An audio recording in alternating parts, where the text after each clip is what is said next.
Hello everyone, welcome back to our channel.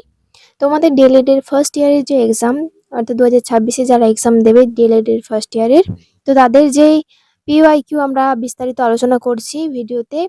প্রত্যেকটা সাবজেক্টের PYQ কিন্তু আমরা নিয়ে আসছি। প্রত্যেকটা সাবজেক্টের এমসিকিউ আলাদা এবং এসএকিউ আলাদাভাবে নিয়ে আসছে। তো আজকে হচ্ছে যে বাংলা যে সাবজেক্টটা আছে সেটার যে পিওয়াইকিউ গুলো আছে সেগুলো আমরা অ্যানালাইসিস করব। প্রত্যেকটা কোশ্চেন নোট ডাউন করে রাখবে। আর ভীষণ গুরুত্বপূর্ণ, প্রত্যেকটা কোশ্চেন কিন্তু তোমরা মুখস্থ করবে, পড়াশোনা করে তারপরে পরীক্ষা দিতে যাবে, ঠিক আছে? তো চলো শুরু করা যাক। তো তোমাদের প্রথম প্রায়োরিটি যে কোশ্চেনটা আছে, কোলহবার্গের নৈতিক বিকাশের তত্ত্ব পর্যায়, বারবার এসেছে, সবচেয়ে গুরুত্বপূর্ণ এটা। হুম তারপরে কি কি কোশ্চেন ধরো, যে কোলহবার্গের নৈতিক বিকাশের পর্যায়গুলি আলোচনা করো, বা নৈতিক বিকাশের বিভিন্ন পর্যায়ে তাদের বৈশিষ্ট্য আলোচনা করো। কোলহবার্গের নৈতিক বিকাশ তত্ত্বের গুরুত্ব লেখো, ঠিক আছে? এটা 2014, 16, 18 এবং 18, 20, 19, 21 এই সমস্ত দীর্ঘ 7 থেকে 16 নম্বরের যে প্রশ্ন, সমস্ত কিন্তু প্রশ্ন এসেছে অন্যান্য বছরও একই টপিক থেকে এসেছে। সেকেন্ড কোশ্চেন হচ্ছে, খেলা ও শিশুর বিকাশ, খেলার সংজ্ঞা দাও এবং শিশুর প্রাক্ষবিক আবেগীয় ও সামাজিক বিকাশে খেলার ভূমিকা আলোচনা করো।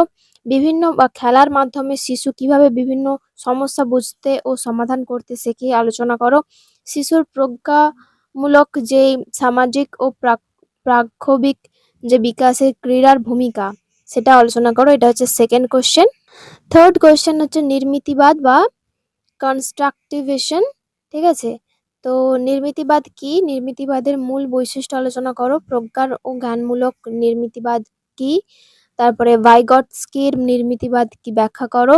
নির্মিতিবাদের প্রকারগুলি আলোচনা করো, ঠিক আছে? এটা কিন্তু 14, 16, 17, 19 এবং 20, 22-এও কিন্তু এই সমস্ত কোশ্চেনগুলো এসেছে। আর তারপরে থর্নডাইকের শিখন তত্ত্ব, প্রচেষ্টা ও ভুলের তত্ত্ব, ঠিক আছে? থর্নডাইকের শিখন মূল সূত্রগুলি কি কি ব্যাখ্যা করো।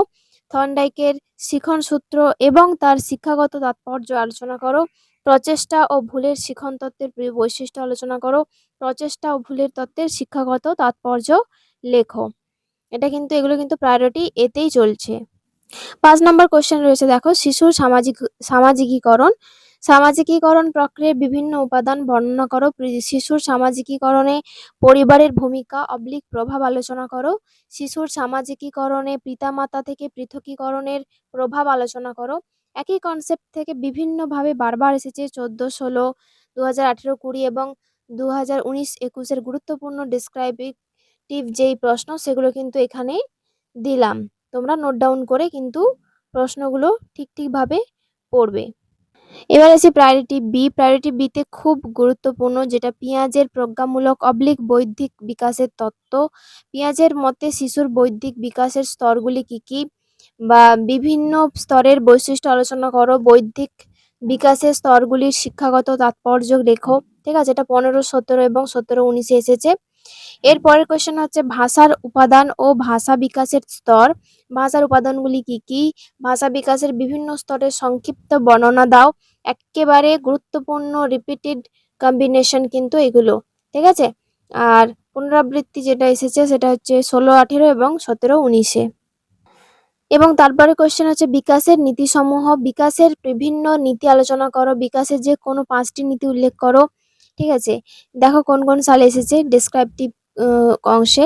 তারপর হচ্ছে কোশ্চেন নাম্বার 9, শিশুর প্রক্ষোভিক আবেগীয় বিকাশ। আবেগ প্রাক্ষোভিকের যে প্রাক্ষোভের যে বিভিন্ন তত্ত্ব আলোচনা করতে বলেছে।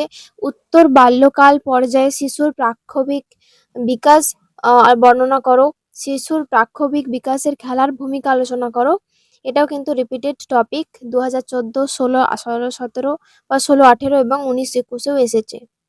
তারপরে সেকেন্ড বা 10 নম্বর কোশ্চেন হচ্ছে বহুভাষিক শ্রেণীকক্ষ, যেটা বহুভাষিক শ্রেণীকক্ষে গল্প বলাকে শিক্ষণ পদ্ধতি হিসেবে কিভাবে ব্যবহার করবে এবং বহুভাষিক শ্রেণীকক্ষের বৈশিষ্ট্যগুলি লেখো।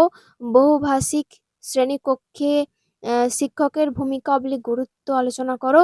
এটাও কিন্তু রিপিটেড কোয়েশ্চেন। দেখো 2014 থেকে 16, 14-16 ব্যাচ এবং 19-21 ব্যাচেও কিন্তু এসেছে। দেখো আমাদের প্রায়োরিটি সিতে যেগুলো রয়েছে গুরুত্বপূর্ণ কিন্তু মনোযোগ কাকে বলে, মনোযোগের প্রকারগুলি কি কি, মনোযোগের নির্ধারকগুলি আলোচনা করো। ঠিক আছে, এটাও কিন্তু 2020-22 16 নম্বর প্রশ্ন হিসেবে এসেছে। আগের পেপার সে নির্ধারক নিয়ে শর্ট কোশ্চেন্স বারবার এসেছে। নেক্সট হচ্ছে বুদ্ধি কাক বলতে কি বোঝো, বুদ্ধির বৈশিষ্ট্যগুলি আলোচনা করো। ঠিক আছে, তো এটাও কিন্তু 2016, 18 এবং 7 নম্বরের ডেসক্রিপটিভ যে প্রশ্ন সেটাও কিন্তু এটা। আর বৃদ্ধি ও বিকাশ, ঠিক আছে, বৃদ্ধি ও বিকাশের মধ্যে পার্থক্য লেখো আর বিকাশের বিভিন্ন দিক অবলিক নীতি নিয়ে আলোচনা করো। মূলত রিপিটেড শর্ট প্লাস ডেসক্রিপটিভ যে সমস্ত টপিক এইগুলোই কিন্তু এখানে দেওয়া আছে। এরপর তোমাদের জন্য প্রায়োরিটি এ, প্রায়োরিটি বি এবং প্রায়োরিটি সি এই তিনটেই কিন্তু আমি একটা শর্ট নিয়ে বানিয়ে দিয়েছি। শর্ট কোয়েশ্চেন মানে শর্ট কোয়েশ্চেন না, long question but short note বানিয়ে দিয়েছি যেগুলো ভীষণ ইম্পর্টেন্ট। তো তোমরা এখান থেকে কিন্তু নোট ডাউন করে নাও। যে কোলবার্গের নৈতিক বিকাশ 1 নম্বর, 2 নম্বর হচ্ছে খেলা ও শিশু সামাজিক প্রাক্ষবিক বিকাশ, 3 নম্বর হচ্ছে নির্মিতিবাদ বা ভাইগটসিকের যেই নির্মিতিবাদ সেটা, আর থর্নডাইকের শিকন প্রচেষ্টা ও ভুলের তত্ত্ব। ঠিক আছে, শিশুর সামাজিকীকরণ এটা 5 নম্বর। আর 6 নম্বরে রয়েছে পেঁয়াজের প্রজ্ঞামূলক বিকাশ, ভাষার উপাদান ও ভাষা বিকাশের স্তর, বিকাশের নীতিসমূহ, শিশুর প্রাক্ষবিক বিকাশ, বহুভাষিক শ্রেণীকক্ষ। এবং সি নাম্বার প্রায়োরিটি সিতে রয়েছে মনোযোগ বৃদ্ধি ও বিকাশ। তো অবশ্যই তোমরা প্রত্যেকটা কোয়েশ্চেন কিন্তু ভালোভাবে কমপ্লিট করো। আশা করছি ভিডিওটা তোমাদের ভীষণ হেল্প হবে। ভিডিওটা ভালো লাগলে অবশ্যই একটা লাইক করবে, আর চ্যানেলে নতুন হয়ে থাকলে চ্যানেলটিকে অবশ্যই সাবস্ক্রাইব করে রাখো। দেখা হচ্ছে পরের একটি ভিডিওতে। থ্যাংক ইউ সকলকে।